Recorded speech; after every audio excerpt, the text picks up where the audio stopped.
Bonjour à toutes et à tous pour ce meeting par vidéo étant donné que l'on ne pourra pas se voir en groupe lors de ce tournoi. Donc voilà, tout cela va se faire par vidéo. Vous avez déjà vu le meeting d'organisation sur Matrix. Voici maintenant le meeting vidéo qui va sortir. Alors exceptionnellement, déjà pour éviter les brassages avec le tennis, le QG sera en plein milieu du parcours. Donc pour ceux qui connaissent Charleval, c'est juste après le trou numéro 15 et en face du trou numéro 9, il y aura un barnum et les véhicules de la FNSMR. Donc, point sur le timing, le vendredi après-midi, le QG sera ouvert à environ de 14h à 18h. Le montage du parcours se fera le vendredi dans la matinée, donc si vous venez tôt, ne vous étonnez pas si tous les hobbies ne sont pas posés et les drop zones marquées. Ce sera dans la matinée, mais à 14h, le parcours sera prêt. Pour le samedi, à 9h, donc le départ des rondes sera donné au réel. Le mode de jeu sera mode alterné, donc chacun son tour pour lancer le disque. Étant donné le protocole actuel, les rendez-vous seront directement donnés sur les trous de départ que vous trouverez sur Matrix. Vous verrez tout à l'heure où les trouver, je vous montrerai avec une capture écran. En fin de ronde, les pique-niques seront disponibles au QG. On vous les remettra en fonction de votre arrivée et à la remise des cartes. Et vu l'emplacement d'où est le QG, vous pourrez pique-niquer où bon vous semble, à condition bien entendu de laisser le site propre derrière vous, puisque nous serons en pleine nature et que le but est de laisser propre comme c'était au départ. Le samedi après-midi, 13h45, départ des rondes, donc en mode Chapman. Vous trouverez pareil les modalités de jeu dans la vidéo. Et comme le matin, les rondes, la composition des rondes sera disponible sur Matrix aux alentours de 13h15. Si on peut 13h, mais 13h15 c'est le maximum. Et dimanche, pareil, 9h départ des rondes, cette fois-ci en best shot. Rendez-vous, je ne l'ai pas remarqué, mais rendez-vous directement sur les trous, comme pour les deux rondes précédentes. Concernant les cartes de score, les cartes de score seront disponibles au QG, elles seront vierges. Les chefs de cartes, donc le premier binôme inscrit, le premier double inscrit sur Matrix sera chargé du score. Donc il y aura stylo, plaquette au QG que vous pourrez venir chercher avant d'aller sur vos rondes. Donc ce même binôme sera chargé de remettre les cartes en fin de ronde au QG. Bien entendu, c'est la même personne qui sera chargée de noter les scores tout au long de la ronde, de manière à ne qu'il n'y ait pas d'échange du tout. Et si l'autre binôme peut saisir les scores en même temps sur Matrix, ce sera un plus qui fera gagner du temps à l'orga pour l'entre-deux.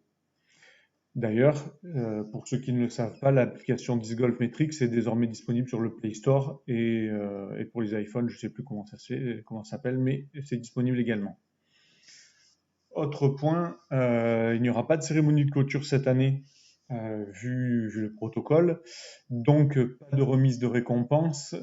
Donc le choix de l'organisation a été de créer un package à hauteur du fee d'inscription et ainsi tous les joueurs auront la même chose, un package complet. Autre point, les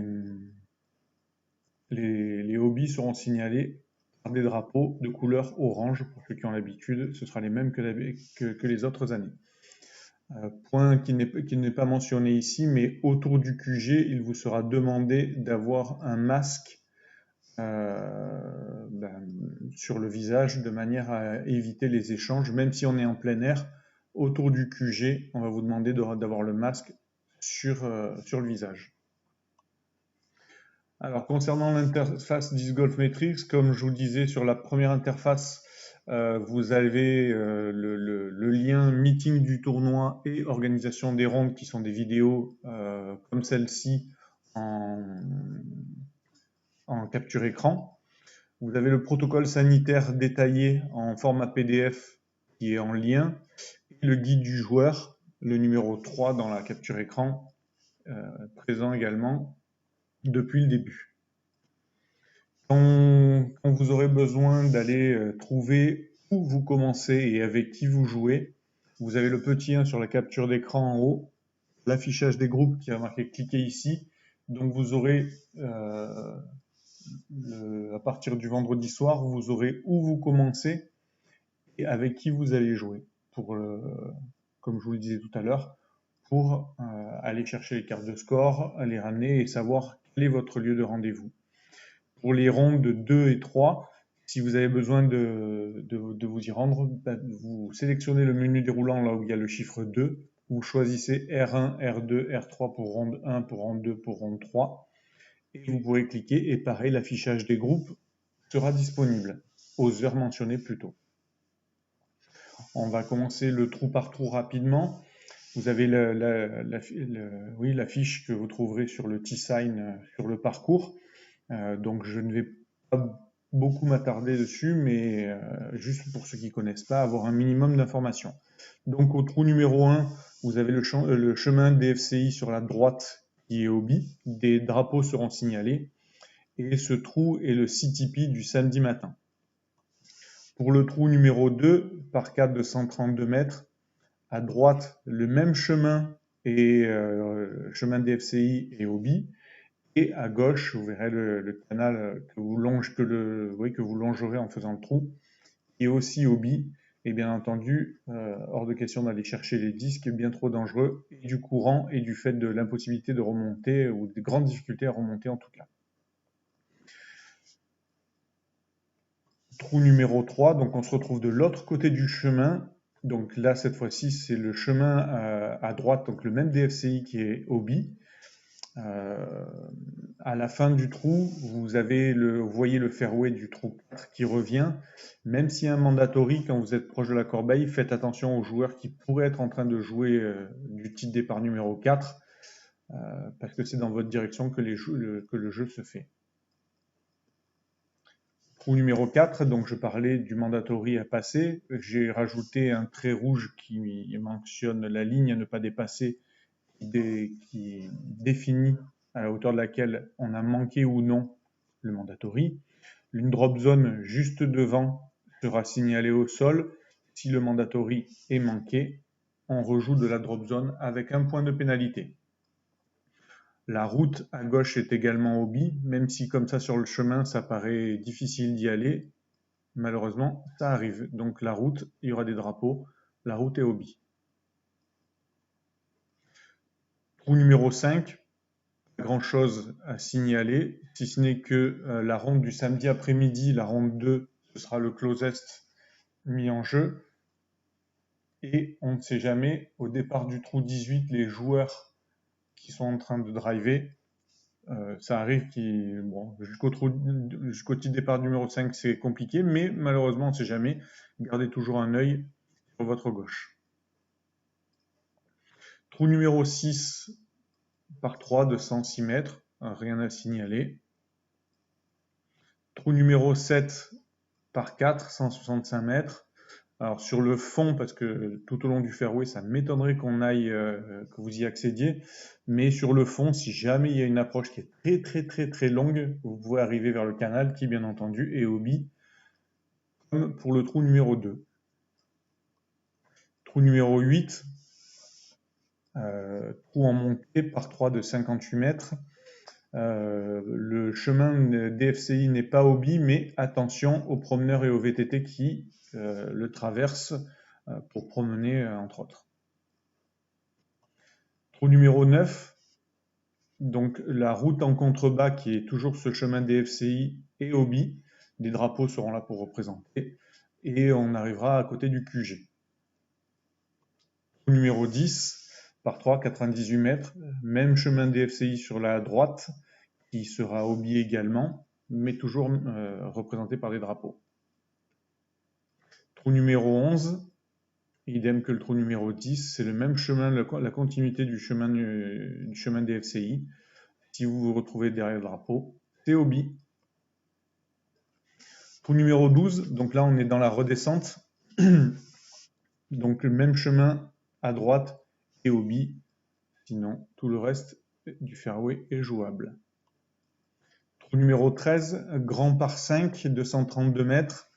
Pareil, le chemin des FCI à droite et Obi.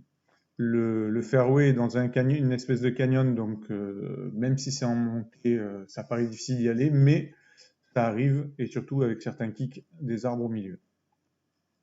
Trou numéro 14, 3, 58 mètres, trou assez court, ce sera le CTP de la troisième ronde, donc du dimanche matin. Rien à signaler à part ça. Trou numéro 15, donc le petit chemin qui est signalé, mais le chemin des FCI tout en haut, au bout du fairway, et Obi, donc il y aura des drapeaux, surtout pour ceux qui vont chercher un drive large pour un skip et retour vers la corbeille. Voilà. Et ce n'est pas 69 mètres, mais 96 mètres. Le petit sign, il y a une erreur. Trou numéro 16, donc on revient vers l'entrée du parcours. Tout le chemin sur la droite est matérialisé Obi, il y aura des drapeaux.